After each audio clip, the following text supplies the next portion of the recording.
Hello everybody. Welcome to this webinar on the 5 W's of accessibility. Our presenter today is Rihanna Heath. Rihanna has a background in educational psychology and she's now a front-end developer here at Reinteractive. She has a special interest in accessible UX and design, and she's here today to share some tips with us. So welcome, Rihanna. Hello, thanks for that. Okay, so today we're going to go through the 5 W's of accessibility. So who's, what's, why's, when's, and how's. And then we're going to focus a little bit more on the how from a developer point of view. It's fairly straightforward HTML and CSS front-end bits and pieces. And then I have made up a demo of a really poorly designed blog that I've done, and we're going to go through a practical demo and put in some accessibility and point at the things that would be kind of more or less accessible. Okay, so let's get started. So what is accessibility? So accessibility is ensuring that everything on the web is accessible to everybody, regardless of disability. This was Tim Berners-Lee's vision, and it's really, really powerful. So I was reflecting on this earlier, putting aside the politics of the postal survey. One of the issues that came up with it was how inaccessible it was compared to having something on the internet. If you have something on the internet, everyone can access it. Doesn't matter where they live. It doesn't matter if they have a disability or not, because the web's set up to help people with disabilities. So one of the issues they were having with the postal survey, for example, was that people who were blind were getting it and they weren't able to do their postal vote without assistance. People who English isn't their native language were also unable to do it without assistance as well. And so having something on the web is a really, really powerful tool that brings a lot of people together and has a lot of people be able to access lots of information. It's really, really powerful. And so today we're just going to be talking about how to make it a little bit even more accessible for people with disabilities, and to make sure we don't accidentally exclude anybody. So who are we talking about with accessibility? I think it's for everybody, but specifically accessibility, there's 4 main disabilities that it focuses on. So one is people who have hearing, difficulty hearing, difficulty seeing, difficulty with motor control, and intellectual disabilities. There is a 5th one. It doesn't usually come up with everyday websites, but it's also people who have speech impediments and difficulties. So people who are making things like Siri and Amazon's Alexa, where it's voice controlled, they'll have to take that into account to make sure to set it up for people with speaking difficulties as well. So these are the ones we're going to be talking about. So in Australia, there are about 350,000 people with a visual impairment, for example. It makes up, as you can see here, about sort of a 1/5 to a 1/3 of the population, depending on how you look at the statistics, have either a permanent disability, and the numbers grow even more when you look at temporary disabilities. So say if somebody has a broken arm and they can only access their computer with one arm, or if they've just had a baby and can only access it with one arm, or if they've got some temporary hearing loss from accidents or anything like that, and it's going to come back. It gets more and more. So it's really, really important to when you make websites and other things, to make them accessible for as many different abilities as possible. Okay, so why accessibility? One of the reasons is that it's good for people. Means people can access your awesome website, and they can buy your products, and they can see the train timetables and do all the great things. The other aspect, which doesn't get talked about as much, is that they can also do their work. A lot of people have online tools. A lot of companies have online tools that their staff are required to use, And if those tools aren't accessible for people with disabilities, then it makes it difficult, if not impossible, for them to do their job, and it means that they're less likely to hire people with disabilities, which is discriminatory. So that's one of the reasons why accessibility, it's really, really good for people. Here's an example of where accessibility was not so good for people. I'm sure everybody has seen these train buttons set up at train platforms. You press the red button if there's an emergency, and press the green button if you want to know when the next train is coming. So there's a couple of problems with this. One is that about 8% of the male population has red-green colour blindness, so we'll not be able to tell these two buttons apart. They'll look exactly the same. So that's one problem. The second problem is that if you see here, underneath it, there's Braille, so people who are blind can read the Braille to see which button to push. And if you read this Braille, it says push the green button for the next train timetable and push the red button for emergency assistance. And obviously, if you cannot see, you will not know which button to push. So this is a real-life example. This is a train station in Geelong where it has been set up and it's almost accessible, but not quite. It has since been amended. This is from a few years ago. But this is one of the reasons why accessibility is good, and it's good to keep in mind. It's also good for business. I touched on this before, but if your website isn't accessible, people can't use it, people can't buy things, and you're gonna lose customers. When it's, you know, a quarter to a third of people with a disability, you want to get people to buy things. So more business, more customers, more people. It's very good for everything. The other side of that is that there's also less legal liability. There have been a couple of famous lawsuits recently where there have been websites that have been inaccessible, and people have actually pursued legal action. So the first one of these, and probably one of the more famous ones, was the Cynthia Olympics one back in 2000, when there was a man who was blind and was unable to buy tickets through their website because of that. And that was actually one of the catalysts that has now driven all government internal and external websites to really improve their accessibility levels, which is really good. And I have actually seen a really big shift in government websites over the last kind of 5-10 years into being a lot more accessible for people with disabilities, which is really great.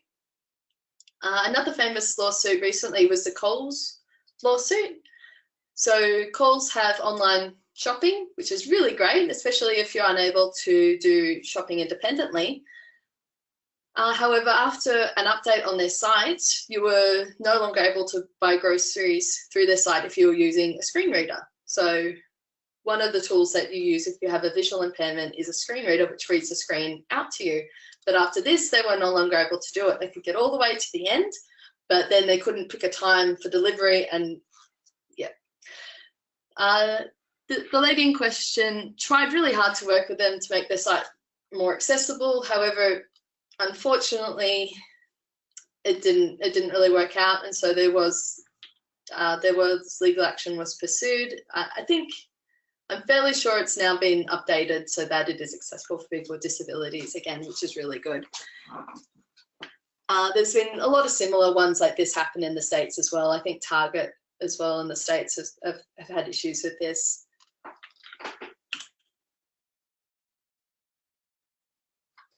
And the third group of people that it's good for is that it's good for search engines.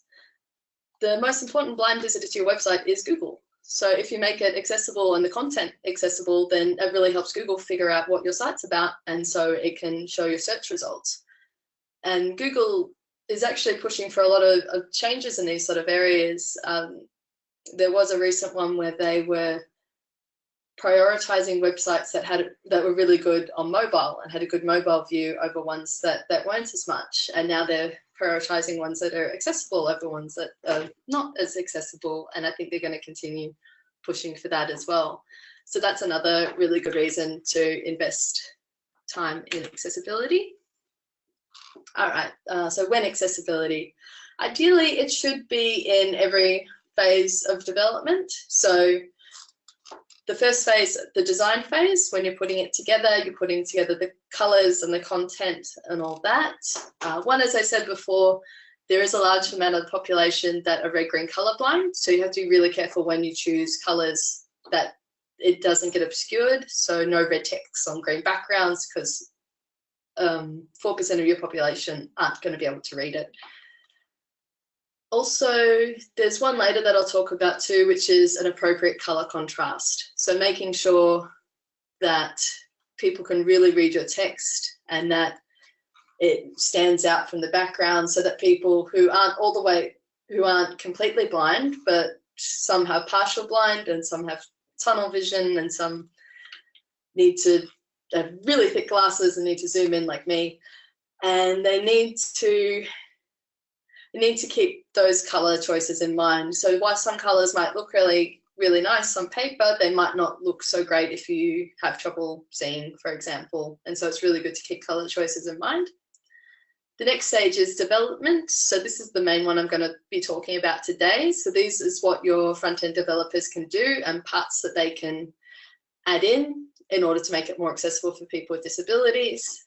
And then the third one, which is user testing. So actually getting the product that you're building and getting it in the hands of users, of people with disabilities, to test it out and to see if they can actually use it, which is great. One place that was doing that recently was the University of Melbourne. They were making whole new websites and new bits and pieces for their students. And so they were getting students with motor difficulties, so had trouble with fine motor control with using hands, to use their site. And they were finding that they were having a lot of trouble in touch areas. So being able to select links and buttons because they were all too small. So part of accessibility, for example, is making sure on mobile that your target areas are big enough so that people who have trouble with fine motor control can actually press the thing that they're supposed to press instead of the thing next to it. So having user testing is really, really great, having a diverse group of people use it to make sure that everyone can access it. Yep, so today we're going to be talking a bit about development, though if you want to know a little bit more about design and user testing, I can talk a bit more about that too, but development is my main area. So now we're going to talk about the hows of accessibility. One big tip is to follow the web best practice. The web is, the people who are developing HTML and other parts of the web have accessibility in mind and are adding more and more accessibility stuff to their spec every single day. So if you follow the up-to-date code and best practices and all that, chances are you're going to be more accessible without even realizing it. And the second thing is, I guess this is the hardest kind of part, is to just allow for that bit of extra time and bit of extra training of staff to implement it and to think about it when they're building a website, because it doesn't take too much to convince people that accessibility is a good thing. Obviously, you want people to use your website. Obviously, you don't want to exclude anybody, and obviously nobody is intentionally excluding people. The hard part is to put a little bit more time into already cramped schedules to make sure that accessibility is addressed and somebody's looking at it and somebody's thinking about it. Okay. So we're going to go through some of the hows. One of the hows, this is one of best practice. This is something that everyone's most likely already doing, and that is making your website responsive. This is part of accessibility, it's part of best practices, and it's making sure that no matter what you build, it can work on as many things as possible. So it can work on desktops, laptops, tablets, phones of whatever sizes. So making it responsive, making it work on different operating systems. So Windows and Macs, and then making sure that it can work on all the different browsers. So making sure it works on Chrome, Firefox, Safari, Internet Explorer. Internet Explorer, even quite a way back. There are surveys that go out to people who use screen reader technology, and a lot of them do use quite an older versions of Internet Explorer. So that is one to keep in mind. It's also good to note here of making sure that it is quite fast to load, because some people will also be in places where the internet speeds aren't so great, like, you know, Australia. And so it's really good to make sure that your websites aren't too big and they don't take a long time to download. Otherwise, that's also going to make it a bit less accessible. Next, I'm just going to talk briefly about this. One of the disabilities I mentioned earlier were people who had trouble hearing. So that's one of the disabilities we look at. If there's no sound on your site, there's pretty much nothing you have to do here. Websites are very, very visual. So as long as, if there's no video and if there's no kind of sounds like chimes or alerts or anything coming through, there's nothing you have to do with this. If you do have a video on your site, it is really good to make sure that it has closed captions. If it's a video you've made and it's through YouTube, for example, you can actually go through, and YouTube does a lot of closed captions for you. And though it is good to go through and just make sure that they've got it spot on, because sometimes they can get things a bit wrong. So just making sure your videos have closed captions, making sure your videos don't autoplay. That's really important for everybody. And if there are any alerts that come up, making sure there's also a visual alert as well as an audio alert. So if there's a little alert that pops up in the corner and it makes a chime, you're making sure that there's also something to point at it and go, look, here is the alert, just in case the person has difficulty hearing. This is one of the bigger areas of disability, so it's very important, and it's not that hard to implement. So that's a good one. Next is in the design phase. I talked about this a bit, and we'll have a look at some of the tools I use for this later. This is to do with colors, so making sure that the colors you pick contrast. So at the moment, for example, I've got this very white on this dark green, so this is a really high contrast, so people will be able to read these double A's. Double A, for those who don't know, accessibility is ranked into 3 categories: A, double A, and triple A. And we'll have a look at that. I've got a really good resource for that. A is the basic stuff that makes it so people can use your website. Double A is a little bit better, and then triple A is better, kind of the best sort of level. Most places aim for double A. All the government websites are aiming for double A, and that's really excellent standards. If you can get to double A, that's great. And even A is really good if you're trying for that, but double A is really good too. Okay, so back to colors. Yep, so making sure your colors stand out, making sure you don't have reds on greens for people who are colorblind, and also making sure that if there's a change on your site that it's not 100% color based. So for example, before when I was showing the press the red button or press the green button, something like that on a website would also not work, because if a person's colorblind or blind, they won't be able to see which is the red and which is the green. So making sure you got some text there. There's also some styling that I'll show later of like hover styling and focus styling. So when you're going through the website, so making sure that that is also not just by color as well. So if you have a button, for example, and when you press the button, it turns from red to green. I'm just going to keep coming back to that. It's not going to happen. But if it does just change color, the person might not know that they've actually pressed the button if they're having difficulty seeing color. So having something else happen as well. So having like an underline, or having the text or the button get bigger, for example, will just make it a bit easier for everyone to see it. So having things not just color only. The next part that I'm going to talk to is about screen readers. So screen readers are tools that people use if they are having difficulty seeing. And what the screen reader does is it takes everything that's on the screen and it reads it out to you. So we're going to have a look at a screen reader a little bit later.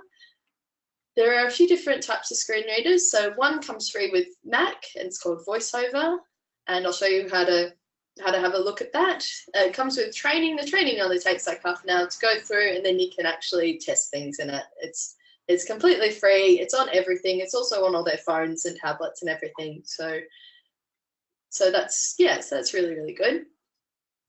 Then there are a couple of ones that are Windows only. There's one called NVDA, which is made in conjunction with Firefox.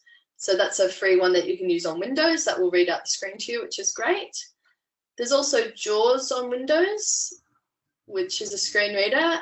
However, JAWS is getting less popular because it's a very expensive tool, so not as many people use that. So one of the ways that we can program with accessibility in mind is to follow HTML5. As I was saying before, the newer kind of the technology, generally the more accessibility stuff is built into it, and the new version of HTML5, which has been out for a few years, has a lot of accessibility stuff programmed into it, so you don't have to worry about it. The screen readers know what they're looking for, and so they can give a little bit of extra information. Because what the screen readers are really trying to do is take the very visual medium of a website and turn it into text, which is quite difficult. And it really, really helps if you've got really nice code and the code doesn't have many errors and it's HTML5, it has a lot of stuff packed in there. You don't have to worry about it as much, and most people are probably already doing it.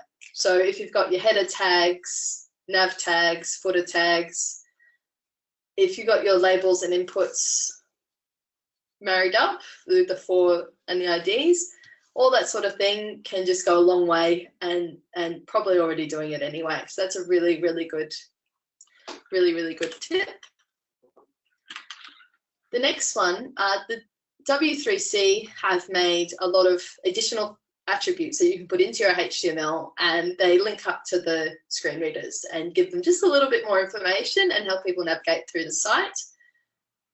So before, for example, with the headers and footers, we'd have to add it in manually, but now because of these custom HTML5 elements, we don't have to do it. But there's still a few that are a bit ambiguous, so we have to add in. So if you've got an alert on your site, putting the attribute of role equals alert into it is really, really helpful. So that way when your alert or when your pop-up comes up, it will direct the screen reader to read that immediately rather than continuing on with what it was doing. Otherwise it can go miss. If you're halfway through a page and there's an alert at the top of the page, it's going to miss it otherwise. Things like tooltips, they don't have a dedicated element, so you just put in this is a tooltip, and that way people know what's going on.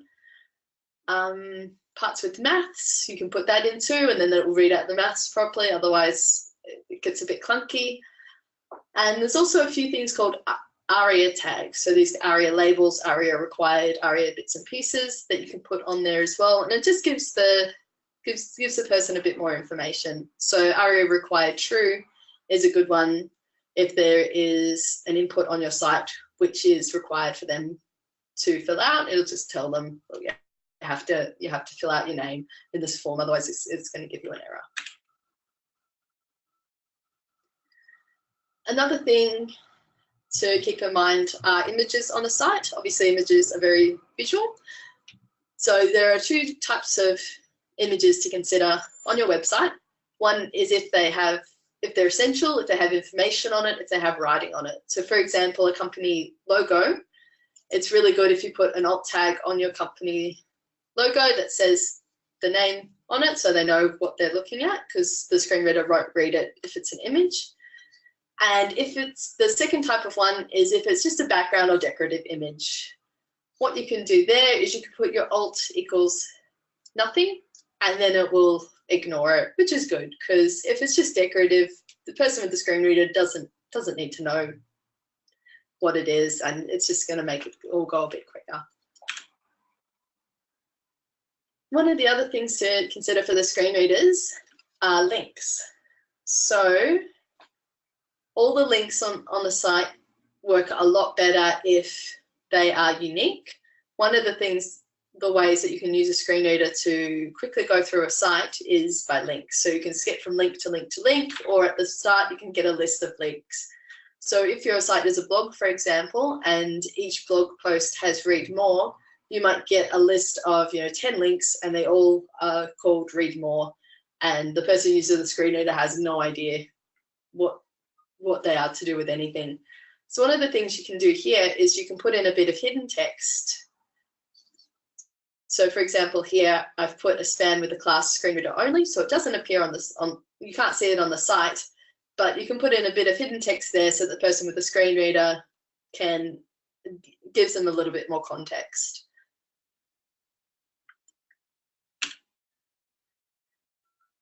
Okay, so here are the tools at the end. So I'm going to go through a few tools. I'm going to go through a few resources, and I'll also post up a copy of my slides so you can have a look.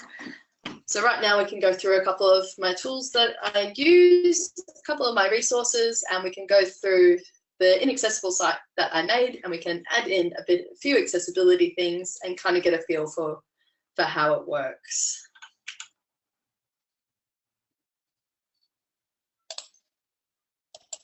Okay, so this is the accessibility pane for Macs. This is just in the settings tab. This is where you can enable voiceover, and that reads out everything that's on the screen. You can also set zooming as well. So if you're having trouble seeing and you need everything to be zoomed in, you can do that. Same with inverting colors, grayscale, to increase the contrast of everything to make it a bit easier to see. You can also make your cursor a bit large to make it easier to see. So there's a lot of accessibility options that you can do in Mac for free, and there's also a similar one in Windows. And also Siri as well. Siri is a really good tool. As I was saying before though, if you do have a disability with speaking, they have actually added it so you can type to Siri as well, which is really good. And so that's part of accessibility, is trying to include as many people as possible. Okay. So here are a few of my resources, so I'll post them up at the end. I've got a few checklists and cheat sheets, which are really good.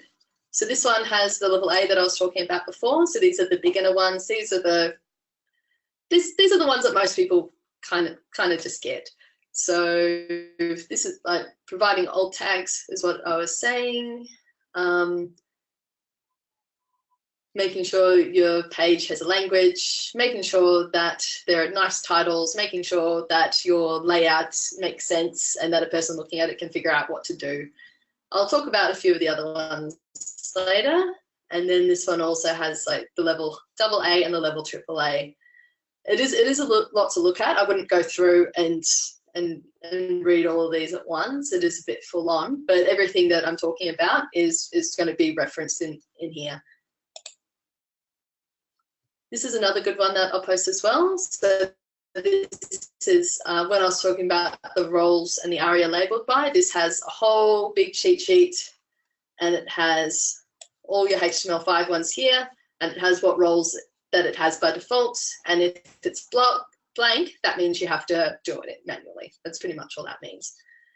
So one of the ones here is main or div ID content.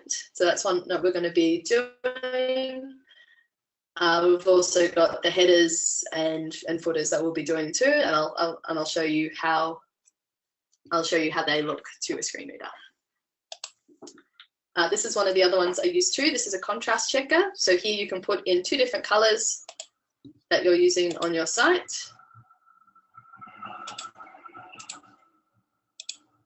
So maybe you're doing purple text on a yellow background for some reason, and it can tell you if it is accessible, if this is a high enough contrast. So this one, for example, is a high enough contrast. People who have difficulty seeing will be able to see this. But if this was a little bit lighter, or if the other one was a bit darker, so if we make this a little bit darker, this is too dark and people are no longer able to see this test as well, so that one fails. So this is a really good tool when you do have different colors and you want to see if they're a good color match. This is another good one as well. In this one, you can put your web page into it, and it will and it will go through and it will find a bunch of accessibility errors and potential things that are going wrong. I really like this one because you can just copy and paste your HTML into it. So if you have to log into one, for example, it's not a very useful, a lot aren't very useful because you can't put in your login details and everything. It's just going to get stuck. But in this one, you can view the source and you can put all your HTML in there, and it can have a look through it, and it can tell you if there's any issues that are going to come up. Okay, so let's have a look at the demo. So this is my not very accessible website that I made. This is using the reinteractive install first blog, and then I put in some colors and bits and pieces. So then we can have a look and we can see if we can make it a little bit more accessible. So at the moment, for example, I don't have any alt text on these images, and I'm not quite sure about these color schemes. So we can have a look at the color scheme. We can have a look at what it looks like for a screen reader. We can have a look at what the images are going to sound like, and we can have a look at it on small screens. These are a few of the things that I go through. So I'll start up by bringing up what it would be like. So what this is this is what the screen reader is saying. I don't think you can hear it, but this is what I can hear. Is there's a lady talking and saying these different bits and pieces here. So this is what a person who's using a screen reader would hear. So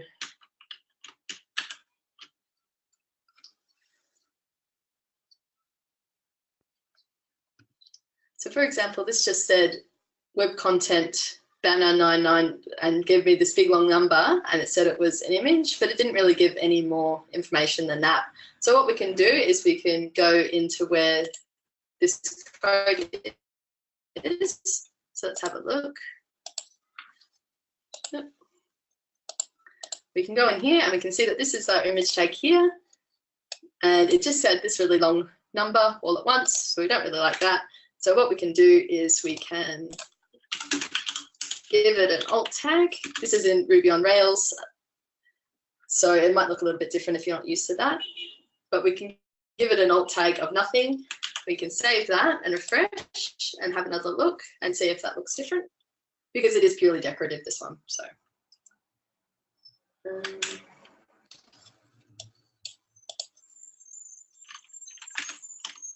oops. Sorry, still getting used to it.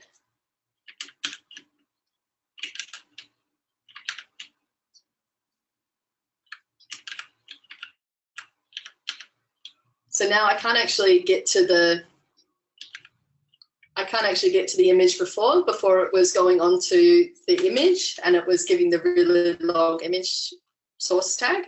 And it's not doing that anymore because it has the alt of nothing. It just ignores it and pretends it's not there, which is really good, because before it was cluttering up and a person on the screen reader might be getting really confused by that. Okay, so that's the first bit.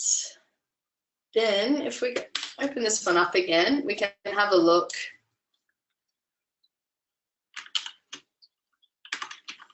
Just a second, oops.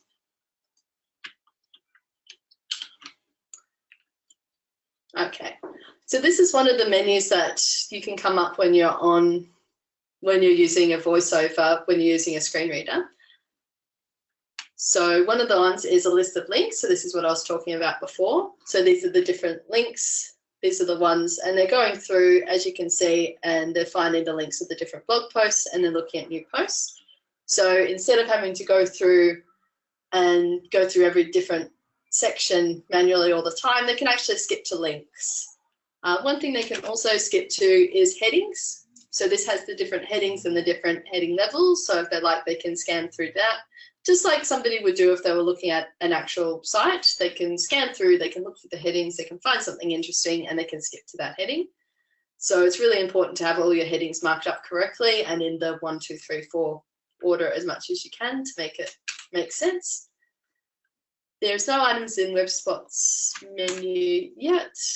and the articles are a bit all over the place. So something we can do is we can go through and add in some of our HTML5 and add in some of our roles, and it makes this web spots one a bit better.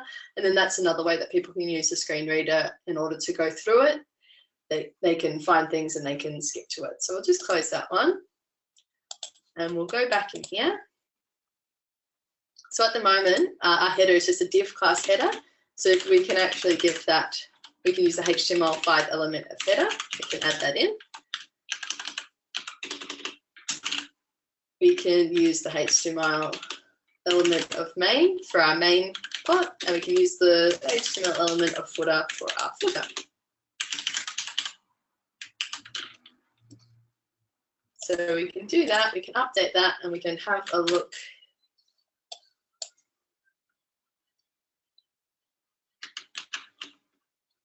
So now when we go to here, it's coming up as a banner rather than before where it was just getting confused and it didn't know where it was. So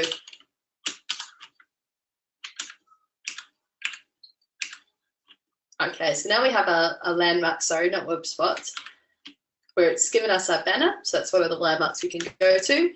And then this is our main content. By using that main one, we can skip straight to here if we're using the keyboard and if we're using our voiceover. That way, for example, well, this one has a very, very empty banner, but there are a lot of ones that have a lot of menu items, that have a lot of drop downs, and if you have to go through it every single time, it can take a really long time. So it's really good if you can just put in your main content and it just goes there, and it just makes it so much easier and quicker for somebody to use your site. Okay. So those are some of the things that you can do to improve the experience of somebody on using a screen reader, which is really good. One of the other things that comes up are people with who have trouble with fine motor control or have trouble using the mouse, for example. So we'll do everything by keyboard. There are also some people who do everything by keyboard because that's how they prefer it. So another thing to test for is if you can access and do everything on your site with a keyboard as you can with a mouse. So putting the mouse away and having a look to make sure that you can go through and see and do everything on your site. Now at the moment I'm using Chrome, and Chrome is putting this little blue box around, but that's not me, and if you're using another browser it wouldn't be doing that. So when you're tabbing and going through the site, it makes it quite hard to figure out where you are. So one of the things with accessibility is keyboard accessibility, making sure you can use everything with it, and making sure while you're doing everything with the keyboard as opposed to the mouse, that you can tell what's going on. So if we have a look here, when I use the mouse and I hover over these links, they become black and white, and the color change is quite dramatic. But when I was using the keyboard, it didn't do that.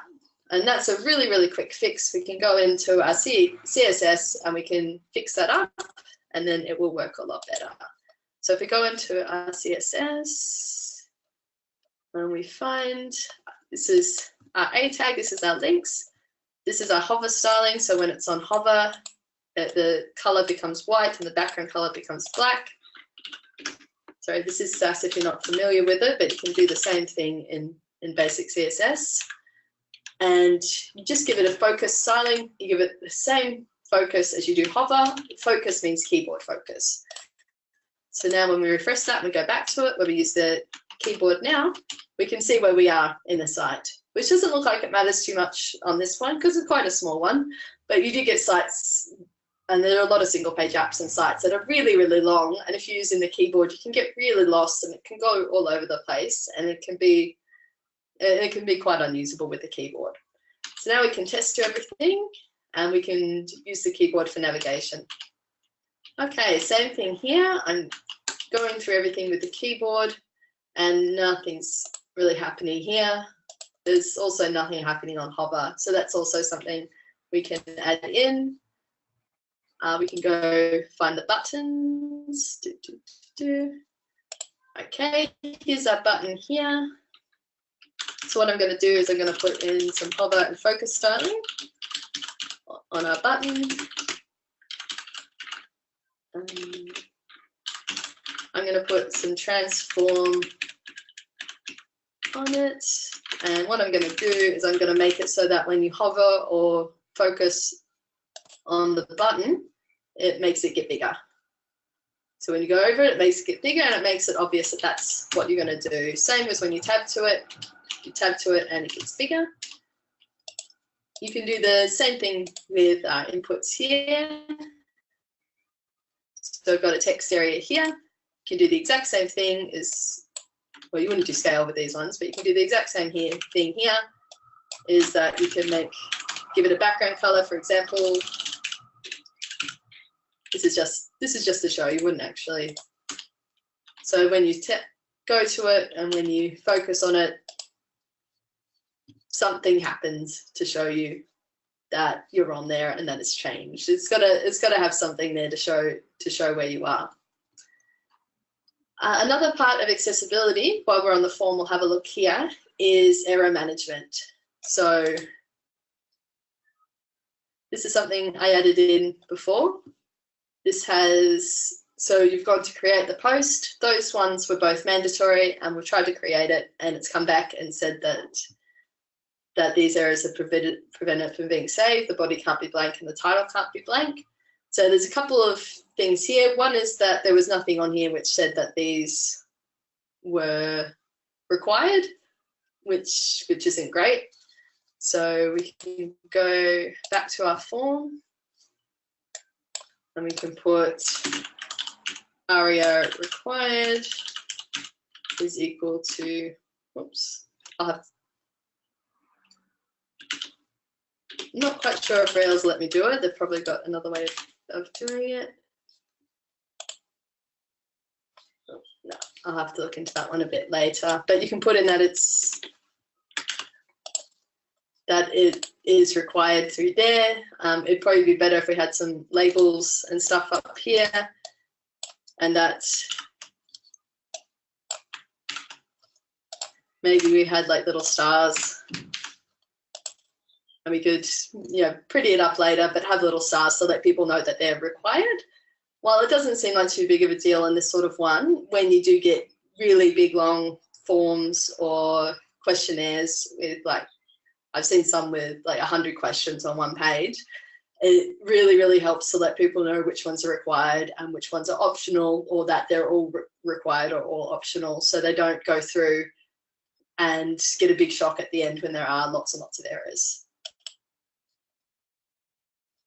Another thing we can do is this one here. This would qualify as an alert, so we can actually also go here, and just like before we're showing, we can give this one a role of alert, and that way if we are down here, if we're all the way down here with our screen reader and there's an alert that comes up here, it'll let us know straight away, hey, there is an alert, there were some errors. We can go back and fix those straight away. Later on, for kind of stretching even more accessibility, you can turn these ones into links, and so you can link from there and you can go to the body directly, which again is really, really good if you've got a really long questionnaire, and then you can recover from those errors, because that's part of it with alerts and everything and errors, is to be able to recover from it. A title, a body, create post. Same with this one here. This alert here also doesn't have the role alert, and so it could be missed with the screen reader. So we're going to go in here and we will put the role of alert on here as well.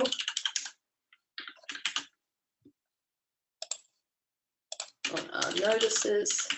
So just something really quick that you can do, and then when someone's with the screen reader, they'll be able to pick it up straight away and let them know, hey, there's an alert here. You should really read this. Yeah, and that one's there. Okay, a few other things. Will take a little bit longer to set up just now, but one of the other things is the title up here. Up here is A11Y demo, and on every single page it says A11Y demo. A11 stands for accessibility. A part of accessibility is this is the first thing that a screen reader reads. And so if you make it unique to every page, that really, really helps, because then they know that when they've gone to a new page, that they know that the page have changed because the title has changed. That takes a little bit more, though not too much to program in. So that's a really good one too. That one's also quite good with all the Google search engines and stuff as well, because it can go through and it could read all the different titles and know what page to direct people to. Okay. What else?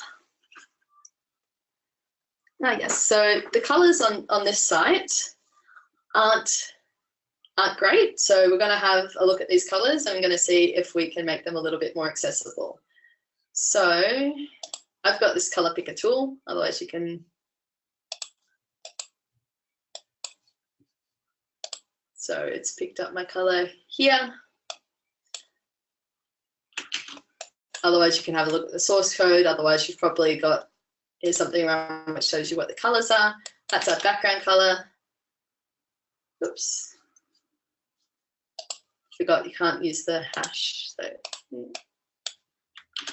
So these are hash numbers that tell you what the color is. So that's our background color here.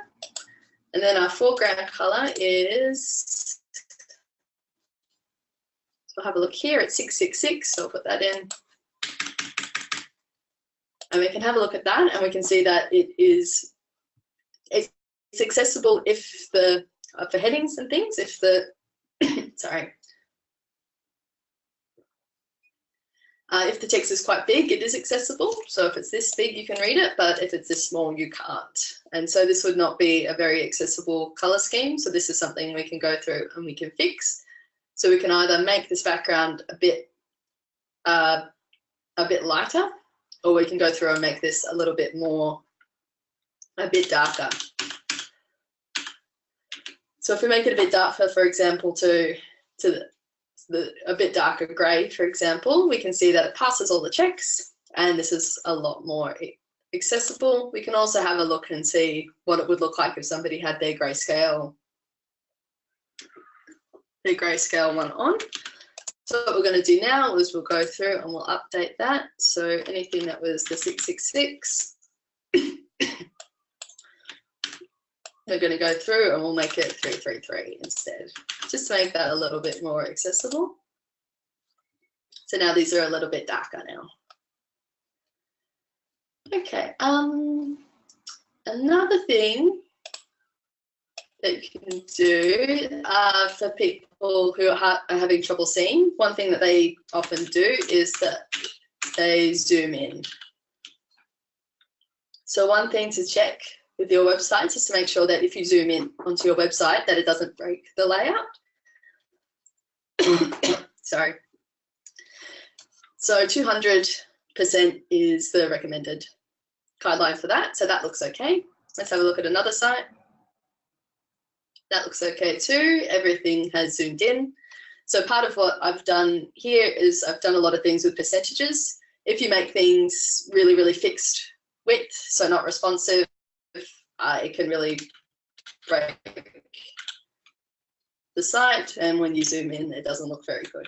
And if you have something a bit more complicated, zooming in can also be a bit tricky. I'll see if I can break somebody else's site. Okay, their site is okay. Yeah, so zooming in is one of the important checks as well. Okay, what else? All right, there's one more one that I'll show today. This is a tool that I use in Chrome, and what it does is it makes your website look like it was on an iPhone, for example. And so you can see, to have a look, and you can see that it's really, really small on an iPhone, for example.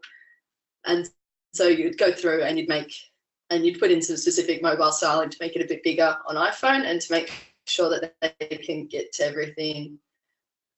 This one looks okay, but to just make sure that there's enough area to click the links. For example, these are really, really small. No one's going to be able to click that. There's 2 links there. And now there's 3 links there. And you can't see them, but one of these is a delete link. So that's one thing that you can do as well, is just make sure that all of your text is done in a responsive way in order, so when you put it onto mobile view that you can actually see what's going on. Now I think what's happened here,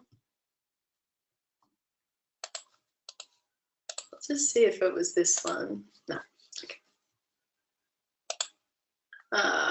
Back.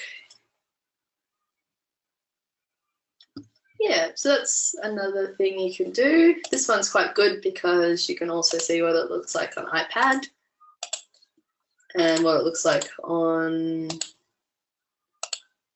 quite small phones as well. It's also good to make sure that when it goes to landscape, you can also see what's happening as well, that it doesn't break there. So this one is quite responsive at the moment. It's just those texts that would have to go through and fix up. So that's another test that I do. Then I'd also be testing it on all the different browsers. So I'd have Firefox, I'd have Safari, and I'd have Internet Explorer, and I'll just go through them as well to make sure that there's none of the functionality breaks on any of those. There's very little functionality on this one, but sometimes you do get like modals and pop-ups and other bits and pieces that work on one browser but don't work on the other browsers. Okay,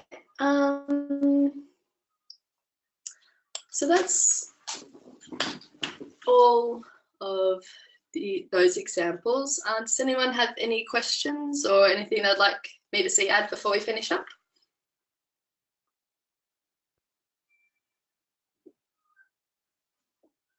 You can type it in chat, or you can type it in questions, or feel free to turn on your mic if you wanted to ask anything. Happy to go through anything in more detail.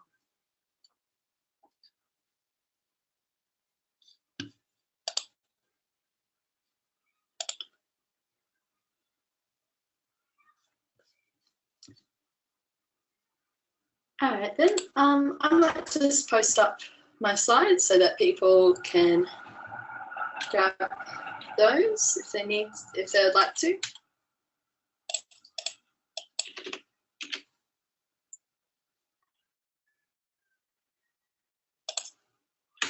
And I've got all my, thank you.